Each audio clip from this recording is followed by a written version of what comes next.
નમસ્કાર વિદ્યાર્થી મિત્રો, છેલ્લા લેક્ચરમાં આપણે ચેપ્ટર નંબર 6 ઓબ્જેક્ટ આધારિત ખ્યાલો જે છે એ સ્ટાર્ટ કર્યું હતું. થોડી એમની આપણે ઇન્ફોર્મેશન જે છે એ બેઝિક ઇન્ફોર્મેશન મેળવી હતી, છતાં આપણે એનો ઓવરવ્યૂ જે છે એ અત્યારે જોઈએ છીએ. ફર્સ્ટ ઓફ ઓલ આપણે વાત કરી હતી બે ટાઈપના કન્સેપ્ટની. પહેલો જે હતો ટાઈપ એ કયો હતો? પીઓપી, પ્રોસિજરલ ઓરિએન્ટેડ પ્રોગ્રામિંગ, એટલે કે પ્રક્રિયાગત આધારિત પ્રોગ્રામિંગ અથવા તો પ્રક્રિયાગત આધારિત ખ્યાલ. અને બીજો ખ્યાલ જે છે એ ઓબ્જેક્ટ આધારિત ખ્યાલ, ઓબ્જેક્ટ ઓરિએન્ટેડ પ્રોગ્રામિંગ, એટલે કે ઓઓપી. બરાબર, બે વચ્ચે આપણે ડિફરન્સ જે છે એ સમજ્યા હતા કે હાલના સમયમાં જે ઓબ્જેક્ટ ઓરિએન્ટેડ કન્સેપ્ટ જે છે એ ખૂબ જ ડિમાન્ડ ઉપર છે. સોફ્ટવેર બનાવવો હોય, વેબસાઇટ બનાવવી હોય કે એપ્લિકેશન બનાવવું, તો આ બેઝિક ઉપર જે છે આ કન્સેપ્ટ ઉપર ઇઝીલી વર્ક થઈ શકે. કોઈ પણ જાતનો એપ્લિકેશન કે સોફ્ટવેર કે વેબસાઇટ બંધ કર્યા વગર એને આપણે અપડેટ કરી શકીએ બાય ધ હેલ્પ ઓફ ઓઓપી. બરાબર, ઓબ્જેક્ટ ઓરિએન્ટેડ પ્રોગ્રામની મદદથી. તો પ્રક્રિયાગતમાં આપણે જોયું હતું શું આપણને વસ્તુ જે છે એના ડ્રોબેક એટલે કે એની મર્યાદા આવતી હતી કે આપણે કોઈ પણ વસ્તુ અપડેટ કરવી હોય તો એને કહેવાય ને ફ્રોમ ધ ફર્સ્ટ બોટમ લેવલથી આપણે એને કરવું પડે રિપેર, જેથી કરીને ઇન્ટરનલ પાર્ટ્સ જે છે બીજા ઘણા બધા આપણે એને એની મિકેનિઝમ ચેન્જ કરવી પડે. અને ઘણું હાર્ડ વર્ક જે છે એ પીઓપીથી થતું હતું, જે ઓઓપીથી હવે ઇઝીલી શક્ય છે. તો આપણે હવે ઓબ્જેક્ટ ઉપર આપણે આવ્યા છીએ. આજનો આપણો લેક્ચર જે છે એ અહીંયાથી આપણે સ્ટાર્ટ કરવાનો છે. તો વોટ ઇઝ ઓબ્જેક્ટ? ઓબ્જેક્ટ એટલે શું? તો અહીંયા આઈટી ફિલ્ડમાં ઓબ્જેક્ટ એટલે કોઈ પણ વ્યક્તિ કે વસ્તુ, પછી જીવિત હોય, નિર્જીવ હોય કે પછી એનું હયાત હોય કે ના હોય, એટલે કે ઓબ્જેક્ટમાં આપણે બધા પણ હોઈ શકીએ. પછી નિર્જીવ વસ્તુ જેવી કે ટેબલ ખુરશી છે એ પણ હોઈ શકે, અને જે આપણને દેખાતી નથી જેમ કે હવા, બરાબર, ટાઈમ, સમય, તો એ દેખાતું નથી પણ છે એનું અસ્તિત્વ, તો એને પણ આપણે ઓબ્જેક્ટ તરીકે ગણી શકીએ. તો ઓબ્જેક્ટમાં જે છે એ બધી વસ્તુનો સમાવેશ થઈ શકે છે. તો હવે મિત્રો આપણે ઓબ્જેક્ટ, આપણે જ્યારે અહીંયા કોમ્પ્યુટર ફિલ્ડમાં વાત કરતા હોય તો ઓબ્જેક્ટ જે છે એની ઓળખ જે છે, સૌથી પહેલાં એની ઓળખ જરૂરી છે. તો ઓબ્જેક્ટ જે છે એ શેનાથી ઓળખાય છે? ફર્સ્ટ ઓફ ઓલ હું પોતે એક ઓબ્જેક્ટ હોઉં તો મારી શું હોવી જોઈએ? બે વસ્તુ કોમન હોય. કોઈ પણ ઓબ્જેક્ટની બે વસ્તુ હોય છે, એક તો એની ઓળખ અને એક તો એનું કાર્ય. આ બે વસ્તુ જેની પાસે હોય ને એને ઓબ્જેક્ટ આપણે કહી શકીએ. જેમ કે હું પોતે ઓબ્જેક્ટ હોઉં તો મારી પાસે બે વસ્તુ હોવી જોઈએ, મારી ઓળખ હોવી જોઈએ અને મારું એક કાર્ય હોવું જોઈએ. બરાબર, જેમ કે મારી ઓળખ જે છે એ શાનાથી ઇનિશિયેટિવ થાય, એટલે કે શેનાથી જે છે એ મારી ઓળખાણ થાય? મારા નામથી. મારી નામ, અટક, મારા ફાધરનું નામ, મારું એડ્રેસ, આ બધી શું છે? મારી ઓળખાણની લાક્ષણિકતાઓ છે. બરાબર, આ બધી કેરેક્ટરિસ્ટિક્સ છે કે જેના કારણે મારી ઓળખ ઊભી થાય છે. બરાબર, અને બીજી શું વાત કરીએ આપણે કે એનું કાર્ય. તો જો અહીંયા વાત કરેલી છે ઓળખ, ઓબ્જેક્ટ છે તો એને પેલું શું હોવું જોઈએ? ઓળખ હોવી જોઈએ, આઈડેન્ટિફિકેશન જેને કહી શકાય. બરાબર, કે એ આઈડેન્ટિફાઈ થવું જોઈએ એના નામથી, અટકથી, જે કંઈ પણ XYZ એને કોઈ એવી આઈડેન્ટિફાઈ કરી શકવું જોઈએ. અને બીજું જે છે એનું કાર્ય, એટલે કે એની મેથડ દ્વારા. હું ઓબ્જેક્ટ છું, મારી ઓળખ તો તમને ખબર પડી ગઈ કે નામથી, ફાધરના નામથી, એડ્રેસથી, કે જે કંઈ પણ મારી પોસ્ટ હોય, જે જ્યાં હું સર્વિસ કરતો હોઉં ત્યાંથી મારી ઓળખ હોય.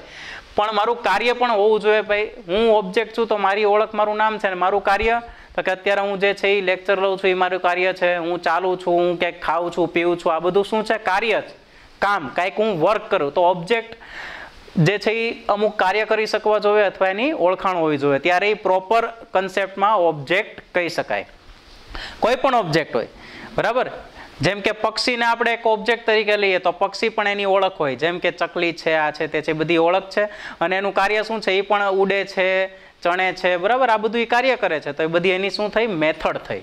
બરાબર, તો આ બધી જ વસ્તુ જે છે એને આપણે ઓબ્જેક્ટ કહીશું. અને પછી એક સ્ટેટ એટલે જેમ કે નામ, કોઈ ઓબ્જેક્ટ એકબીજાથી અલગ પાડવા હોય ત્યારે આ સ્ટેટ જે છે એ કામ લાગે. બરાબર, હવે હું પોતે ઓબ્જેક્ટ છું તો હું એક માણસ છું, એટલે બીજો માણસ હશે મારી જેવો કોમન, તો આમ અમે સરખા લાગશું, કારણ કે હું પણ બોલી શકું છું, હું પણ ચાલી શકું છું, અને સેમ કાર્ય એ પણ કરી શકે. જેમ કે તમે અત્યારે જુઓ છો તમારામાં અને મારામાં ફિઝિકલી ડિફરન્સ જે છે, બરાબર, એઝ અ જેન્ટ્સ હોય, જેન્ટ્સ છે, આપણે હું જે વર્ક કરી શકું છું અત્યારે, હું જે શબ્દ બોલું છું એ શબ્દ તમે બોલી શકો છો. મારા જે હાથની એક્શન છે હું કરી, ટૂંકમાં ટોટલી પ્રોસેસ બે માણસ ઊભા હોય તો એ એકબીજાનું જોઈને વ્યવસ્થિત સરખી કરી શકે, પણ બેને અલગ પાડવા હોય તો તો સૌથી પહેલા એની ઓળખ આપણે જોઈએ. માની લ્યો નામથી અલગ પડે છે, પણ હવે નામ સેમ હોય તો, બેયના નામ સેમ હોય તો, પછી બીજી એની તકે અટક એ પણ સેમ હોય તો, ફાધરનું નામ પણ સેમ હોય તો, બર્થ ડેટ એ પણ સેમ હોય તો, બરાબર.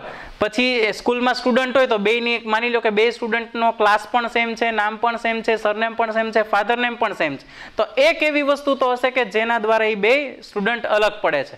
જેમ કે જીઆર નંબર, સ્કૂલનો જીઆર નંબર હોય હંમેશા યુનિક હોય, બે જુડવા ભાઈ હોય તો પણ યુનિક હોય, એટલે સરખા નામનો તો અલગ જ હોવાનો, બરાબર. એટલે જીઆર નંબર દ્વારા આ તો સ્ટેટ જે છે એ શું છે, જે ઓળખની વેલ્યુ છે ને એને સ્ટેટ કહેવાય. જેમ કે નામ પોતે શું થયું, ઓળખ થઈ, પણ નામ કયું નામ છે, શું નામ છે, જેમ કે રામ, શ્યામ, આ છે બધા, એ શું થયું, સ્ટેટ થયું. તો સ્ટેટ એટલે શું કહેવાય, વેલ્યુ કહેવાય. તો બીજું આપણે વાત કરીએ આગળ, સ્ટેટમાં વાત કરું તો ઓબ્જેક્ટને જેમ ઓળખ અને કાર્ય હોવું જોઈએ એમ ઓબ્જેક્ટની ઓળખ જે સાબિત કરે છે, ઓબ્જેક્ટની ઓળખ જે પ્રસ્થાપિત કરે છે એને આપણે આપણી કોમ્પ્યુટરની ભાષામાં શું કહેશું, એટ્રીબ્યુટ્સ કહેશું. શું કહેશું, એટ્રીબ્યુટ્સ. એટ્રીબ્યુટ્સ પણ કહી શકાય, પછી એને ડેટા મેમ્બર પણ કહી શકાય, પ્રોપર્ટીઝ પણ કહી શકાય, બરાબર, કે જેના દ્વારા એક ઓબ્જેક્ટ બીજા ઓબ્જેક્ટથી અલગ પડે છે. હવે એ એટ્રીબ્યુટ્સની વેલ્યુ, એટ્રીબ્યુટ્સના દાખલા તરીકે હું પોતે એક વ્યક્તિ, બરાબર, પર્સન એક ઓબ્જેક્ટ છે, બરાબર, એક વ્યક્તિ, જેમ કે હું ઓબ્જેક્ટ છું તો મારી ઓળખ નેમથી ઊભી થાય, પછી બર્થ ડેટથી ઊભી થાય, નેમ, બર્થ ડેટ, પછી સરનેમ, બરાબર. બીજા ઘણી બધી કહેવાય ને કે ફાધર નેમ, કોઈ પણ માની લો નામથી મારી ઓળખ જો ઊભી થતી હોય તો મારા નામની જે વેલ્યુ હોય ને, જેમ કે હું મારું નામ લખું છું આશીષ, તો આશીષ શું થયું, એ સ્ટેટ થયું, બરાબર. અને આ ઓળખ જે ઊભી કરે છે નેમ, એ નેમ શું થયું, એટ્રીબ્યુટ થયું. તો આને એટ્રીબ્યુટ કહી શકાય, બરાબર. જેનાથી ઓળખ આપણે મેળવવા માટેનું જે માધ્યમ છે એને એટ્રીબ્યુટ કહેવાય, અને જેનાથી ઓળખ મળે છે એને સ્ટેટ કહેવાય, બરાબર. તો વેલ્યુ જે શું છે એ સ્ટેટ છે, અને વેલ્યુ જેમાં એન્ટર કરવાની છે, એટલે કે જે વેલ્યુ માંગે છે, જેમ કે નેમ છે એ એટ્રીબ્યુટ થયું અને નેમની વેલ્યુ શું થયું, સ્ટેટ થયું. એવી જ રીતે બર્થ ડેટ છે એ એટ્રીબ્યુટ થયું, અને એમાં હું જો બર્થ ડેટ એન્ટર કરું મારી તો એ શું થયું, સ્ટેટ થયું. જેમ કે સરનેમ છે, સરનેમ આ ટાઇટલ શું થયું, એટ્રીબ્યુટ થયું, અને એમાં હું જો સરનેમ જે એન્ટર કરું છું એ શું થયું, સ્ટેટ થયું, બરાબર. તો આ એક ઓળખ જે છે એ એટ્રીબ્યુટ અને સ્ટેટ આ રીતે રિલેટેડ છે. એવી રીતે કાર્ય, તો કે હું આ બધું જે છે એ ભેગું મળીને એક જ વ્યક્તિનો ઓબ્જેક્ટ છે. હવે એ વ્યક્તિ કાર્ય શું કરે છે, રન એટલે કે દોડે છે, ઈટ એટલે કે ખાય છે, બરાબર, પછી લર્નિંગ એટલે કે કંઈક શીખે છે, અર્નિંગ એટલે કે કંઈક કમાય છે. તો આ બધી જ શું થયું, એની કાર્ય થયું. હવે કાર્યને આપણે શેનાથી ઓળખીશું, કાર્યને આપણે મેથડથી ઓળખીશું. એટલે કે ઓબ્જેક્ટના બે પ્રોપર્ટીઝ હોઈ શકે. ઓબ્જેક્ટ જે છે એ બે વસ્તુનો સમાવેશ કરે છે. એક તો એક એના એટ્રીબ્યુટ્સ, એક એનું એટ્રીબ્યુટ્સ, અને બીજું જે છે એ શું છે, એની મેથડ. એટલે એટ્રીબ્યુટ્સ દ્વારા ઓળખ ઊભી થાય, આપણે વાત કરી હમણાં, એટ્રીબ્યુટ્સ દ્વારા ઓળખ ઊભી થાય, અને મેથડ એટલે કે એ શું કાર્ય કરે છે. એટલે ઓબ્જેક્ટ જે છે એ આ બે વસ્તુને સમાવે છે. ઓબ્જેક્ટ પાસે શું હોવા જોઈએ, એટ્રીબ્યુટ્સ, એટલે કે એને ડેટા મેમ્બર પણ કહી શકાય, પ્રોપર્ટી પણ કહી શકાય, બરાબર. આ બધી વસ્તુ હોવી જોઈએ, અને એ કંઈક કાર્ય કરી શકવું જોઈએ, બરાબર. એના દ્વારા કંઈક થતું હોવું જોઈએ. જેમ કે મેથડ કહી શકાય, પછી મેમ્બર ફંક્શન પણ આને કહી શકાય, અને બિહેવિયર પણ કહી શકાય. તો બિહેવિયર પણ આને કહી શકાય, બરાબર. આટલા નામ જે છે એ કાર્ય માટેના છે, આટલા નામ છે એની ઓળખ માટેના છે. તો આ બે વસ્તુ જો પરસ્પર હોય, બરાબર. આની મેં કીધું કે આ બધાની વેલ્યુ શું હોઈ શકે, સ્ટેટ હોઈ શકે. સ્ટેટથી અલગ પડે. નામ બધાને હોય, મને પણ નામ છે, તમારી પાસે પણ નામ છે, તો નામ જે છે એ એટ્રીબ્યુટ સરખા થયા, પણ કયું નામ છે ને એનાથી અલગ પડે બધા, બરાબર. સરનેમ બધાને હોય, કોઈ અટક વગરનું હોય નહીં, બરાબર. તો સરનેમ બધાની કોમન છે, પણ કઈ સરનેમ છે ને ત્યાંથી બધા અલગ પડે છે, બરાબર. Father name, mother name, address, આ બધું બધાને કોમન હોય, પણ જે નામની વેલ્યુ છે, શું નામ છે, ત્યાંથી બધા અલગ પડે. તો આ રીતના એના એટ્રીબ્યુટ્સ અને મેથડ જે છે એ ઓબ્જેક્ટને પ્રોપર હોવા જોઈએ. તો એ પ્રોપર મેનરમાં ઓબ્જેક્ટ એને આપણે કહી શકીએ. એ પછી કોઈ પણ મેં કીધું એમ વ્યક્તિ હોઈ શકે, વસ્તુ હોઈ શકે, સજીવ હોય, નિર્જીવ હોય, હયાત હોય, ન હોય, જેને ખાલી આપણે ફિલ કરી શકીએ, બરાબર. એ બધી જ વસ્તુ જે છે એ આમાં સમાવેશ એનો થાય છે.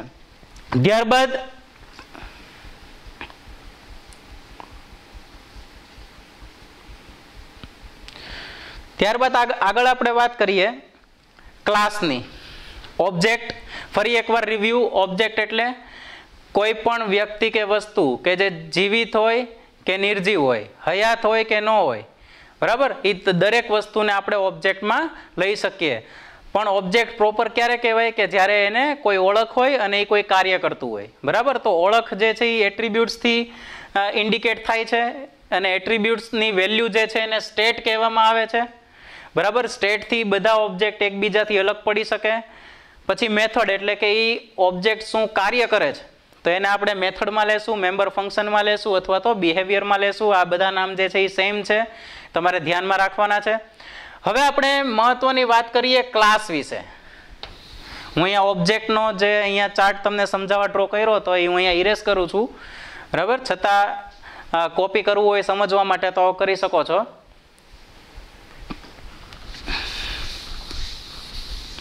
તો હવે આપણે ક્લાસની વાત કરીએ. તો બહુ ઇન્ટરેસ્ટિંગ ચેપ્ટર છે આ. હવે ચેપ્ટર નંબર 6 થી લઈને ચેપ્ટર નંબર 11 સુધી આપણે આ જ કન્સેપ્ટ ઉપર ચાલવાનું છે. અહીંયા થિયરી સમજાઈ જાય એટલે આવતા 7મા ચેપ્ટરથી આપણું પ્રોગ્રામિંગ એટલે કે પ્રેક્ટિકલ કન્સેપ્ટ જે છે એ સ્ટાર્ટ થશે. અને આ કન્સેપ્ટ ઓબ્જેક્ટ અને ક્લાસ એકદમ બેઝિકમાં બેઝિક કન્સેપ્ટ છે. જેટલા તમે થિયરીમાં વ્યવસ્થિત સમજશો એટલી તમને વ્યવસ્થિત ખબર પડશે અને આગળ 7મા ચેપ્ટરથી તમે વ્યવસ્થિત પ્રેક્ટિકલ કમ્પોનન્ટ્સ જે છે એ તમે એચીવ કરી શકશો. તો ખાસ ધ્યાન આપજો. ઓબ્જેક્ટ વ્યવસ્થિત રીતે ક્લિયર કરજો વાંચીને અને જે કંઈ પણ તમને આ વિડીયોમાં સમજાયું છે એ સમજીને. હવે આપણે ક્લાસ તરફ જઈએ છીએ. તો ક્લાસ જ જે મહત્વની વસ્તુ છે ઓબ્જેક્ટ ઓરિએન્ટેડ પ્રોગ્રામિંગમાં. તો આ કન્સેપ્ટ તમે ધ્યાનથી સમજજો. જો આ કન્સેપ્ટ નહીં સમજાય તો આગળના કન્સેપ્ટ સમજવામાં થોડી તકલીફ જે છે એનો અનુભવ તમારે કરવો પડશે. પણ હું ઈચ્છું છું કે તમે ધ્યાનથી સમજશો, બરાબર. બહુ જ મજા આવે એવા કન્સેપ્ટ છે અને એકદમ લાઈવ કન્સેપ્ટ છે, જેની ઉપર મેં તમને કીધું ને કે અત્યારે જાવા પ્રોગ્રામિંગ વગર, ઓઓપી વગર કોઈ પ્રોગ્રામિંગ લેંગ્વેજ ન બની શકે અને ઓઓપી બેઝ પ્રોગ્રામિંગ લેંગ્વેજ વગર કોઈ સોફ્ટવેર, ગેમિંગ કે કોઈ વેબસાઇટ કે એપ્લિકેશન બની શકે નહીં. મેં આગલા લેક્ચરમાં પણ કીધું હતું કે ગેમ આપણે રમે ટોટલી ગેમ બેઝડ ઓન જાવા વગર કોઈ વસ્તુ જે છે અત્યારે એન્ટરટેનમેન્ટને લગતી હોય કે કોઈ પણ બીજી એપ્લિકેશન બેઝ છે એ જાવા વગર બને. ઇવન ખુદ એન્ડ્રોઈડ પણ જાવા ઉપર બનેલું છે. iOS પણ એમાં પણ બેઝિક જે કોડિંગ જે છે એ જાવાનું છે. અને જાવા પોતે ઓઓપી રિલેટેડ પ્રોગ્રામિંગ લેંગ્વેજ છે. તો હવે આપણે વાત કરશું ક્લાસની. ધ્યાનથી સમજો. સૌથી પહેલા ક્લાસની વ્યાખ્યા. તો સૌપ્રથમ ક્લાસ એટલે આપણા દિમાગમાં શું આવે? ક્લાસ એટલે કે આપણો એક વર્ગ હોય, બધા સ્ટુડન્ટ બેઠા હોય, ટીચર ભણાવતો હોય, એને ક્લાસ કહેવાય. તો હા, એમ જ સમજવાનું છે, બરાબર. પણ થોડું અલગ એનો જે કહેવાય ને કે એની આપણે ગ્રેવી સેમ રાખવાની છે, પણ એની આઈટમ જે છે એ આપણે અલગ રીતે એને સમજાવવાની છે. તો ક્લાસ એટલે શું? સમાન લાક્ષણિકતાઓ ધરાવતા ઓબ્જેક્ટના સમૂહને ક્લાસ કહેવામાં આવે છે. સમાન લાક્ષણિકતાઓ ધરાવતા. કોણ સમાન લાક્ષણિકતા ધરાવતું હોવું જોવે? ઓબ્જેક્ટ. અને એ પાછો એક નહીં, ઘણા બધા ઓબ્જેક્ટોના સમૂહ. ઘણા બધા ઓબ્જેક્ટો એનો સમૂહ હોવો જોઈએ અને દરેક ઓબ્જેક્ટ શું ધરાવતું હોવું જોઈએ? સમાન લાક્ષણિકતાઓ. સમાન લાક્ષણિકતાઓ એટલે દરેક ઓબ્જેક્ટને નામ હોવું જોઈએ, દરેક ઓબ્જેક્ટની મેથડ હોવી જોઈએ, બરાબર. એટલે જ તે આપણા વર્ગ ઉપરથી જ આ કન્સેપ્ટ લેવામાં આવ્યો છે. જો આમાં આપણે સમાન લાક્ષણિકતા ધરાવીએ છીએ, આપણી પોસ્ટ અલગ છે, બરાબર. પોસ્ટ લાક્ષણિકતામાં આવે નહીં, પોસ્ટ અલગ છે, પણ આપણી લાક્ષણિકતા સમાન છે. એક ક્લાસ બેઠો, એમાં સ્ટુડન્ટ અને શિક્ષકની લાક્ષણિકતા શું સમાન હોય? કે શિક્ષક અને સ્ટુડન્ટ બેયની પાસે શું હોય? નામ હોય. સમાન થયું. સરનેમ હોય. સમાન થયું. ફાધર નેમ હોય. સમાન થયું. બધાને એડ્રેસ હોય. સમાન થયું. બધાની બર્થ ડેટ હોય. કોઈનું પ્રાગટ્ય થયેલું નથી, બધા બાય બર્થ જ હોય, બરાબર. એટલે એ બર્થ ડેટ હોય બધાને, તો એ પણ સમાન થયું. તો આ બધી જ વસ્તુ જે છે એ દરેકને, સ્ટુડન્ટને પણ હોય અને શિક્ષકને પણ હોય. એટલે જ તે આપણા જે સમૂહ જે છે એને ક્લાસ, વર્ગ કહેવામાં. તો બસ એ જ વ્યાખ્યા આ જ રીતે યાદ રાખવાની છે. ગોખીને કે એવી રીતે યાદ નથી રાખવાની. બરાબર, આ જ રીતે યાદ રાખવાની છે કે એક કરતા ઘણા બધા ઓબ્જેક્ટોનો સમૂહ, અને એ કેવો ઓબ્જેક્ટ હોવો જોઈએ? સમાન લાક્ષણિકતાઓ ધરાવતા. હવે આપણા ક્લાસમાં માની લો કે વિદ્યાર્થીઓ સાથે કૂતરો બેઠો હોય, કોઈ કાબર બેઠી હોય, કબૂતર બેઠું હોય, તો એને ક્લાસ કહેવાય નહીં, કારણ કે એ કાબરની, કૂતરાની, આપણી કોઈની લાક્ષણિકતા સમાન થતી નથી. હા, નો ડાઉટ એની પણ એ પક્ષીનું નામ કબૂતર, તો કબૂતરનું નામ હોય, 100 કબૂતર ઉડતા હોય તો 100 કબૂતરના નામ છે અલગ અલગ નહીં ને, ખાલી એનું આઈડેન્ટિફાય જ છે કબૂતર. બરાબર, પછી એનું કઈ નામ નથી કે ભાઈ આ એક્સ કબૂતર, વાય કબૂતર, ઝેડ કબૂતર એવું નામ, પણ આપણું નામ છે. એક સાથે 100 વ્યક્તિ જતા હોય તો 100 ના અલગ નામ હોઈ શકે, ભલે એકાદ બે રિપીટ થતો હોય, પણ 100 ની આઈડેન્ટિફિકેશન જે છે એ અલગ પડી શકે. જ્યારે એક સરખા પ્રાણી કે એક સરખા પક્ષી જતા હોય તો એને આપણે અલગ કોઈ નામથી કે અલગ કોઈ સ્પેશિયલ કોઈ વસ્તુથી આપણે એની ઓળખ છે નહીં. બરાબર, તો આવી રીતે અલગ અલગ પક્ષીઓ, પ્રાણીઓને આપણે બધા હારે બેઠા હોય તો એના સમૂહને ક્લાસ ન કહેવાય, પણ સમાન લાક્ષણિકતાઓ, વ્યાખ્યાનો આ શબ્દ ઉપર ભાર આપજો, ક્લાસની વ્યાખ્યાના આ શબ્દ ઉપર, સમાન લાક્ષણિકતાઓ ધરાવતા ઓબ્જેક્ટના સમૂહને ક્લાસ કહેવામાં આવે છે. જોયું ને, આ વ્યાખ્યામાં ઓબ્જેક્ટ શબ્દનો ઉપયોગ થયો છે. તો ઓબ્જેક્ટ વિશે તમે સમજ્યા હશો ને તો તમને ક્લાસની વ્યાખ્યા સમજ. આ ચેઇન સિસ્ટમ છો, આખું ચેપ્ટર નહીં, આ ચેપ્ટર થી લઈને 11મા ચેપ્ટર સુધી ચેઇન સિસ્ટમ છે. બરાબર, એટલે કે ઓબ્જેક્ટ સમજાય તો જ ક્લાસ સમજાય, ક્લાસ સમજાય તો જ આની પછી જે પોઈન્ટ આવશે એ સમજાશે, એની પછી આ ચેપ્ટર સમજાય તો જ આવતું ચેપ્ટર સમજાશે, એ સમજાશે તો જ 8મું સમજાશે. એ રીતના આખી ચેઇન સિસ્ટમ છે, એટલે પહેલેથી જ ધ્યાન આપજો, તો જ તમે સાથે રહી શકશો અને મજા આવશે. બરાબર, તો હવે ક્લાસની સમજૂતી આપણે જોઈ, વ્યાખ્યા જોઈ આપણે કે ભાઈ સમાન લાક્ષણિકતાઓ ધરાવતા ઓબ્જેક્ટના સમૂહને ક્લાસ કહેવામાં આવે છે. ત્યારબાદ એની આપણે સમજૂતી જોઈએ. હવે ક્લાસ કોને કહેવાય? બરાબર, તો જેમ કે ઓબ્જેક્ટ કોને કહેવાય તો આપણને ખબર પડી ગઈ, પણ ક્લાસ, ઓબ્જેક્ટ એટલે કોઈ પણ વ્યક્તિ કે વસ્તુ કે જે સજીવ હોય કે નિર્જીવ હોય. બરાબર, તો ક્લાસ કોને કહેવાય? જેમ કે હું તમને એક સવાલ પૂછું, જો લાઈવ ક્લાસ હોત તો હું જરૂર સવાલ પૂછત કે ભાઈ ક્લાસ અને ઓબ્જેક્ટમાં શું ડિફરન્સ? બરાબર, તો ક્લાસ જે છે તો પ્રાણી એક ક્લાસ થયો. બરાબર, એનિમલ, બરાબર, એનિમલ એક ક્લાસ થયો, એનિમલ એક ક્લાસ થયો. હવે ક્લાસ શું ધરાવે છે? ક્લાસ શું ધરાવે છે? સમાન લાક્ષણિકતાઓ વાળા ઓબ્જેક્ટ. તો જે ક્લાસ જે ધરાવતું હોય એ પેલા અંદર હોવું જોઈએ ને, તો જ એને ક્લાસ કહેવાય. તો એનિમલ જે છે એ એક ક્લાસ થયો, તો એમાં કયા કયા ઓબ્જેક્ટ આવશે? બધા પ્રાણીઓ એના ઓબ્જેક્ટ, જેમ કે હોર્સ હોય, બરાબર, ડોગ હોય, આ બધા શું થયા? એના ઓબ્જેક્ટ થયા. ખ્યાલ આવ્યો? ઓબ્જેક્ટ અને ક્લાસ કોને કહેવાય? પ્રાણી એક ક્લાસ થયો, એક વર્ગ થયો. 12A, 12A એ શું થયો? ક્લાસ થયો. 12B એ શું થયો? ક્લાસ થયો. 12C એ શું થયો? ક્લાસ થયો. પણ એની અંદર જેટલા સ્ટુડન્ટ હોય એ બધા શું થયા? એના ઓબ્જેક્ટ થયા. બરાબર, એવી જ રીતે પ્રાણી એ એક ક્લાસ થયો, તો એની અંદર જેટલા પ્રાણી આવતા હોય એ બધા ઓબ્જેક્ટ છે. ઓબ્જેક્ટ એટલે સમાન લાક્ષણિકતાઓ, દરેક પ્રાણીઓને પોતાની ઓળખ છે. બરાબર, ઘોડો ને ગધેડો, ઘોડો ને કૂતરો જે છે એ સેમ નથી દેખાતા, એટલે જેને અલગ અલગ નામથી ઓળખવામાં આવે છે. તો આ બધા જ તે સમાન લાક્ષણિકતાઓ, બધાને નામ છે, બધાની ઓળખ છે, બધા કંઈક કાર્ય કરે છે. બધા પ્રાણીઓ દોડે છે, ખાય છે, પીવે છે, બધું કાર્ય કરે છે. બરાબર, તો આ બધું કાર્ય કરતા ઓબ્જેક્ટો, સમાન લાક્ષણિકતા વાળા ઓબ્જેક્ટો જે છે એ વર્ગની અંદર રહેલા છે. હવે એવી જ રીતે એનિમલની વાત કરી, એનિમલની જગ્યાએ હવે બીજી કોઈ વસ્તુની વાત કરીએ, જેમ કે રેલવે સ્ટેશન.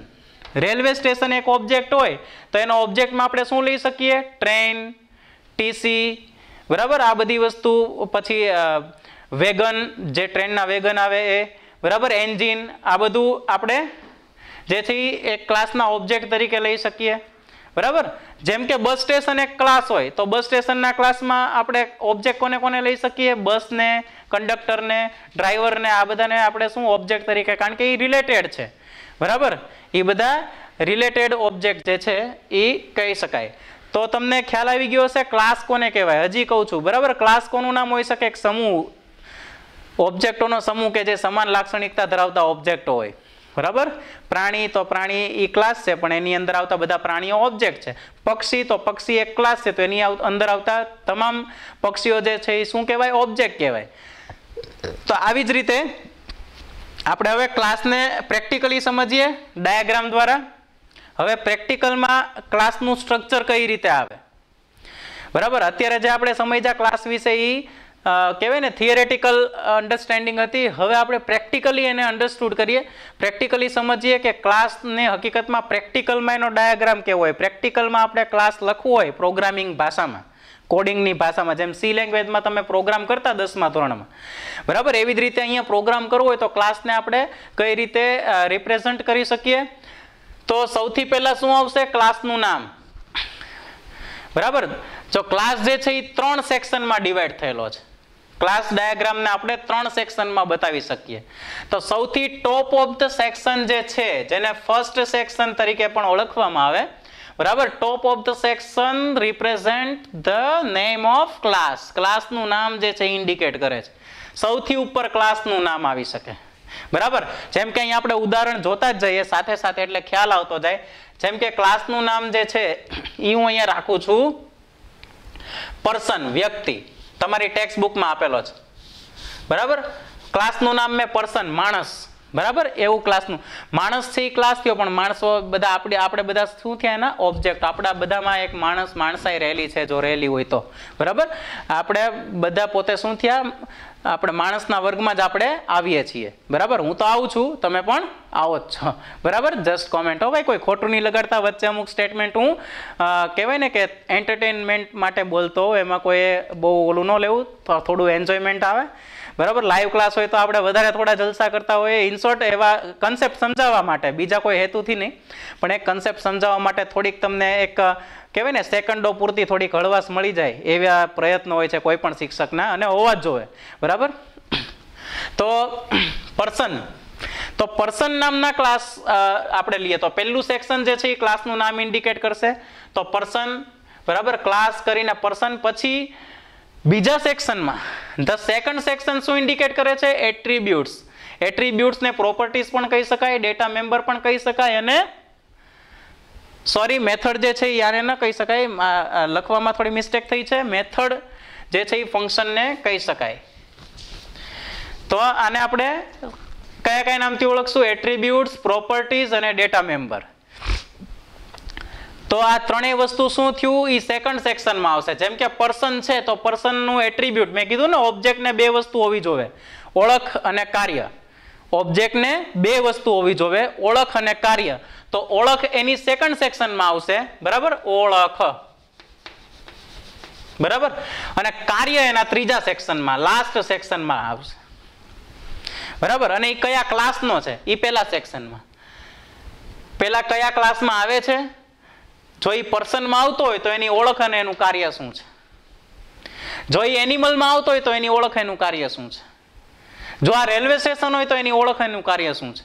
જો આ બસ સ્ટેશન હોય તો એની ઓળખ એનું કાર્ય શું છે. જો આ લાઇબ્રેરી હોય તો એની ઓળખ એનું કાર્ય શું છે, બરાબર. જો આ સ્કૂલ હોય તો એની ઓળખ એનું કાર્ય શું છે, બરાબર. તો પહેલું જે છે એ ક્લાસનું નામ, અને પછી ક્લાસની અંદર રહેલા ઓબ્જેક્ટની ઓળખાણ અને એનું કાર્ય, બરાબર. તો બીજા સેક્શનમાં ઓળખ એટ્રીબ્યુટ કહેવાય, પ્રોપર્ટી કહેવાય, અને ડેટા મેમ્બર પણ કહી શકાય, બરાબર. તો ઓળખ, જેમ કે ઓળખ કોનાથી આપણે પ્રસ્થાપિત કરી શકીએ? નામ, બરાબર. એટલે કે હું ઇંગ્લિશમાં લખું છું નેમ, પછી બર્થ ડેટ, બરાબર. પછી સરનેમ હોઈ શકે, બરાબર. સરનેમ, કોઈ પણ જે રીતે GR નંબર હોય સ્કૂલમાં સ્ટુડન્ટ હતો, બરાબર. તો સ્ટુડન્ટ પણ એક ક્લાસનું નામ થયું. અગર જો સ્ટુડન્ટ નામ રાખ્યું હોય, બરાબર, પર્સનની જગ્યાએ મેં સ્ટુડન્ટ રાખ્યું હોય તો સ્ટુડન્ટ એક વર્ગ છે ને આપણે બધા એના ઓબ્જેક્ટ છીએ. તમે બધા વિદ્યાર્થીઓ એના ઓબ્જેક્ટ થાવ, બરાબર. બધાને શું હોય? નામ હોય, ઓળખ હોય, બધાને હોય. તો સ્ટુડન્ટ જે છે એ શું થયું? સેમ લાક્ષણિકતા ધરાવતા ઓબ્જેક્ટોનો સમૂહ થયું. તમારા બધા સમૂહ છે, તમારા બધા સ્ટુડન્ટોનો. તમે બધા શું ધરાવો છો? નામ ધરાવો છો, બરાબર. કોઈ નામ વગરનું નથી હોતું, કોઈ સરનેમ વગરનું નથી હોતું, કોઈ એડ્રેસ વગરનું નથી હોતું, કોઈ બર્થ ડેટ વગરનું નથી હોતું. એટલે તમારા બધાને એ બાબતે તમે સમાન થયા. બધાને નામ છે, બધાને સરનેમ છે, બધાને બર્થ ડેટ છે, બરાબર. તો એ તમારો સમાન લાક્ષણિકતા ધરાવતો સમૂહ શું થયો? સ્ટુડન્ટ નામનો ક્લાસ થયો. Got it?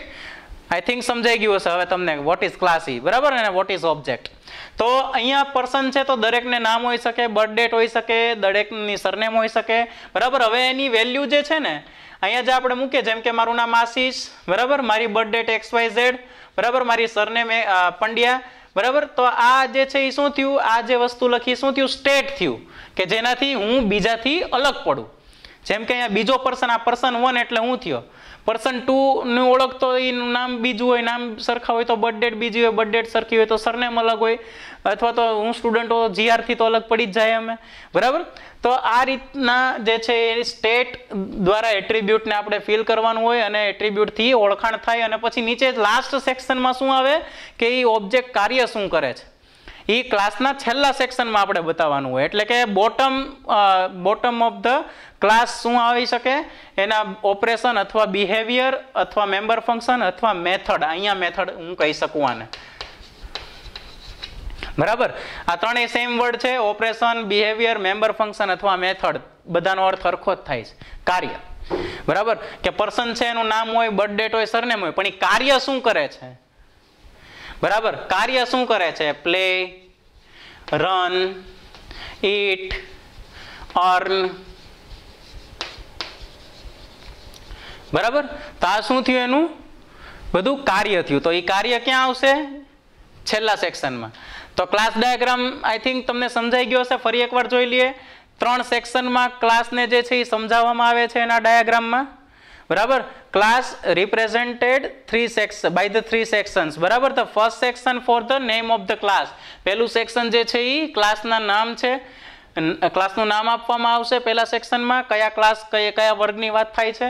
પછી બીજા સેક્શનમાં કે જે ઓબ્જેક્ટો છે એના એટ્રીબ્યુટ શું છે, એની ઓળખ શું છે એની વિશે વાત કરવાની છે. અને ત્રીજા સેક્શનમાં શું આપણે લખવામાં આવશે, ઓપરેશન એટલે કે એના ફંક્શન, એની મેથડ, એનું કાર્ય. બરાબર. તો પહેલા સેક્શનમાં નામ, બીજા સેક્શનમાં એટ્રીબ્યુટ, ત્રીજા સેક્શનમાં મેથડ. આટલી વસ્તુ જે છે મિત્રો, જો એટ્રીબ્યુટને બીજા કયા કયા શબ્દોમાં ઓળખાય, એટ્રીબ્યુટ, પ્રોપર્ટીઝ અને ડેટા મેમ્બર, આ ત્રણેયનો અર્થ એક જ થાય. અને અહીંયા પણ ઓપરેશન, બિહેવિયર, મેમ્બર ફંક્શન અને મેથડ, આનો પણ અર્થ એક જ થાય. બરાબર. આટલા નામમાં જે છે એને સમજાવી શકાય. તો આઈ હોપ કે તમને what is object and class, તમને આ બંનેનો ખ્યાલ સમજમાં આવ્યો હશે, બંનેનો તફાવત સમજમાં આવ્યો હશે, ક્લાસ ડાયાગ્રામ સમજમાં આવ્યો હશે. બરાબર. તો અહીંયા આ લેક્ચરમાં આપણે અહીંયા સુધી રાખીએ. આવતા લેક્ચરમાં જે છે એ હવે આપણે આની પછીનો જે ટોપિક જે છે એ આપણે જોશું. આની પછીનો જે ટોપિક આપણો છે એ ઇન્કેપ્સ્યુલેશન જે છે એ રહેશે. બરાબર. ત્યાં સુધી તમે નેક્સ્ટ લેક્ચર તમારી પાસે આવે ત્યાં સુધી તમે વ્યવસ્થિત ક્લાસમાં જે મેં મારા શબ્દોમાં સમજાવ્યું ને એ જ વસ્તુ ટેક્સ્ટ બુકમાં ફિગર વાઇઝ સમજાવેલી છે. મેં અહીંયા મારા શબ્દોમાં તમને સમજાય એવી રીતે ઇઝી લેંગ્વેજ યુઝ કરીને સમજાવ્યું. બરાબર. તો આ વિડીયો જોઈ અને તમે ટેક્સ્ટ બુકમાં ક્લાસ વિશે જેટલું આપવામાં આવ્યું છે એ બધું નિરાતે વાંચજો, તમને સમજાઈ જશે. આ વિડીયો જોજો પછી વાંચજો, અથવા તો વાંચજો પછી વિડીયો જોજો, એટલે તમને લાઇટ થઈ જશે કે શું કહેવા માંગે શું નહીં. નેક્સ્ટ લેક્ચરમાં આપણે ઇન્કેપ્સ્યુલેશન વિશે જે છે એ જાણકારી મેળવશું. હવે આમાં લાઇન બાય લાઇન રીડ કરતા રહેજો. મળીએ નેક્સ્ટ લેક્ચરમાં. નમસ્કાર.